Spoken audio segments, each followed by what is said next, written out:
আমরা একটা সিদ্ধান্তই আমরা পৌঁছালাম যে তার আগে আমরা জেলার যে প্রধান হাইকমান্ড বিএনপির হাইকমান্ডের সাথে আমরা আলাপ করেছি। হাইকমান্ডের নির্দেশ সঞ্জয়কে কনভেনিয়ার রেখে বাদ বাকি গোলাকে যুগ্ম রেখে একটা কমিটি করে তারপরে জেলা নেতৃবৃন্দদের সাথে বসে একটা সদস্য সচিবকে তৈরি করা। তো এর আগের মিটিংয়ে আমি আমার পক্ষ থেকে আমার শ্রদ্ধেয় এই 6 বিশিষ্ট কমিটির মধ্যে আমার শ্রদ্ধেয় আমার চাচা বাকের আমি তার নাম প্রস্তাব দিয়ে আমার প্রতিনিধি হিসাবে আমার ইচ্ছা ছিল যে সে একটা মত প্রকাশ করবে, সুন্দর একটি অবস্থান ডিসিশন নিয়েছে।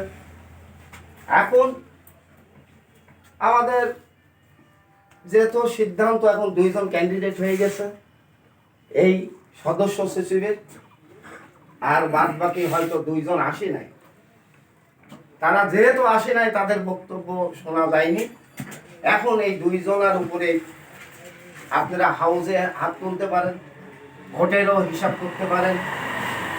যেহেতু এখানে সার্চ কমিটি আছে, টপ যে 6 জন নেতা কি 7 জন নেতা তারা সার্চ কমিটিতে আছে।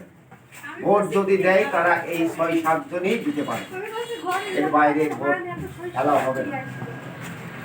একটা বিষয় দেখে, আমরা মিটিংয়ে বক্তব্য দিই না, কিন্তু বাইরে যায় বিভিন্ন রকমের সমালোচনা করি। সেই সমালোচনাটা কি ব্যক্তির আক্রোশ, এই সারা প্রেসিডেন্ট সেক্রেটারি থেকে নেব, এই সাধারণ সম্পাদক এই সারা মিন্টু সাংগঠনিক থেকে নেব। আসলে দল চালানোর জন্য যে নির্দেশনা আমাদের পারে এই জিনিসটা আমরা কেউই ফলো করি না। ফলো না করার কারণে যে আমরা যে বিভ্রান্ত ভিতরে পড়ে গেছি। আজকে শ্রমিক দল একটি অঙ্গ সংগঠন, শ্রমিক দল একটা সহযোগিতা সংগঠন। এই শ্রমিক দলের তীব্র যে স্রোত আছে, এই স্রোতটাকে যদি আমরা ঐক্য করে যদি না করতে পারি তাহলে কিন্তু আগামী দিনে আমাদের কঠিন খারাপ অবস্থা আপনাদের খেয়াল করা লাগবে। দেশনেত্রী তারেক রহমান বলেছেন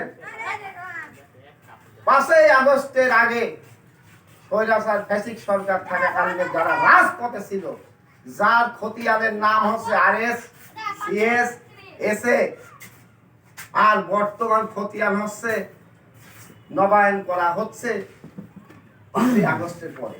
এইরকম বিপ্লব ঘটার পরে অনেক ফুল ফুটে উঠেছে। উঠুক, স্বাগতম। তারা তো আওয়ামী লীগ করে না, তারা বিএনপি করে। আওয়ামী লীগ করা লোক যদি কেউ কাউকে আমাদের শ্রমিক সেক্টরে সাপোর্ট করে, আমি এর আগের বক্তব্যতেও বলেছি, তাদের কঠোর আকারে পানিশমেন্টের ব্যবস্থা করবেন, রেজলিউশন আকারে। এই জিনিসটা আপনারা মাথায় রাখবেন।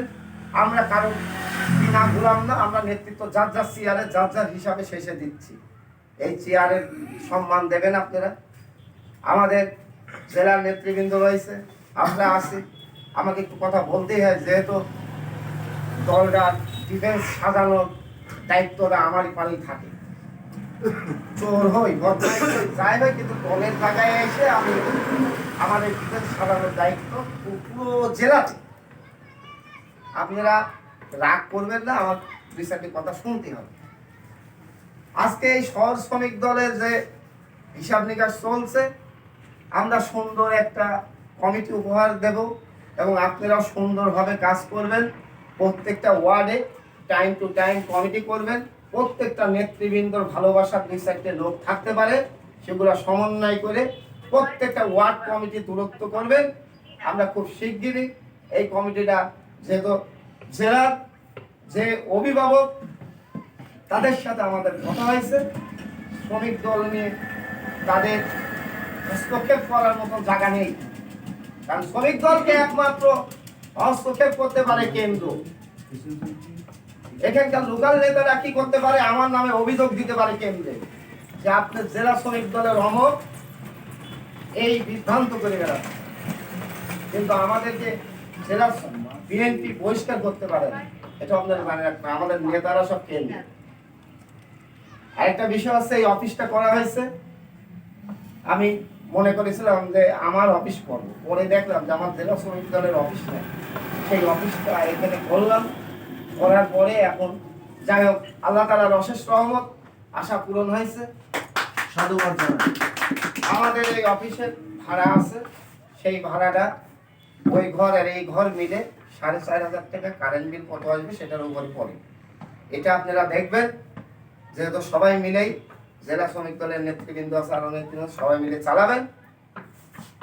আর আজকে যে ভোটাভুটির বিষয় আসছে, ভোটটা খুব জরুরি হবে, হোক, ভোটটা হওয়াই দরকার। এবং আজকে কমিটি সদস্য সচিবটা ফাইনাল হয়ে যাক, হয়ে গেলে বাদ বাকি আমরা সবাই সমন্বয় করে প্রত্যেকটা জায়গায় সেট করে জেলা শ্রমিক দল এই শহর শ্রমিক দলকে সার্বিক সহযোগিতা করবে প্রত্যেকটা কাজে। যদি তারা মনে করে যে এখানে আমাদের জেলার নেতৃবৃন্দ দরকার, এই জায়গায় কমিটিতে সমস্যা হচ্ছে, আমরা সেটা সার্বিক সহযোগিতা করব। এই বিষয়ে আর আমার কোনো আলাপ আলোচনার দরকার নেই। আপনারা সম্পূর্ণ রাগ দ্বিধাদ্বন্দ্ব ভুলে প্রত্যেকটা সেক্টরকে আমরা শ্রমিক দল, আমি কুতুব ভাইকে বলে আসছি, আজ থেকে 5 দিন আগে তার বাসায় যাই যে ভাই আগামী দিনে জেলা শ্রমিক দলের ভূমিকম্প ঠেকাতে আপনার নদী শুকায় যাবে। এই কথা আমি কিন্তু কুতুব ভাইকে আমাদের নেতৃবৃন্দদের সাথে করে নিয়ে যায়, প্রেসিডেন্ট সেক্রেটারি ছিলেন, আমি বলে আসছি। কারণ শ্রমিক দল যে কি স্রোত, ইচ্ছে করলে এক মুহূর্তের মধ্যে সারা বাংলাদেশ হাসল করে দিতে পারে শ্রমিক দল। আমাদের অসুবিধার কারণে, খেলাখেলির কারণে, কাদা সিটি কারণের কারণে আমাদের এই প্রবলেম হচ্ছে। আপনারা সবাই ভালো থাকবেন, সুস্থ থাকবেন, শহীদ প্রেসিডেন্ট জিয়া রহমানের দলকে শক্তিশালী করবেন। এবং আগামী দিনে কঠিন অবস্থা আসছে, সেটা বলছে তারেক রহমান, শিক্ষিত হোক অশিক্ষিত হোক মূর্খ হোক, যার যে জায়গায় যোগ্যতা রাজনৈতিক ভাবে তাকে সেই জায়গায় দিতে হবে। আপনি শিক্ষিত বলে আপনি বলবেন যে আমার এই ক্ষমতা আছে, ও ক্ষমতা আছে, যে কোনো ম্যান হতে পারে। আমি নির্যাতিত হলে দল আমাকে মূল্যায়ন করবে, আপনি নির্যাতিত হলে আপনাকে দল মূল্যায়ন করবে। এই বলে আমার বক্তব্য শেষ করলাম।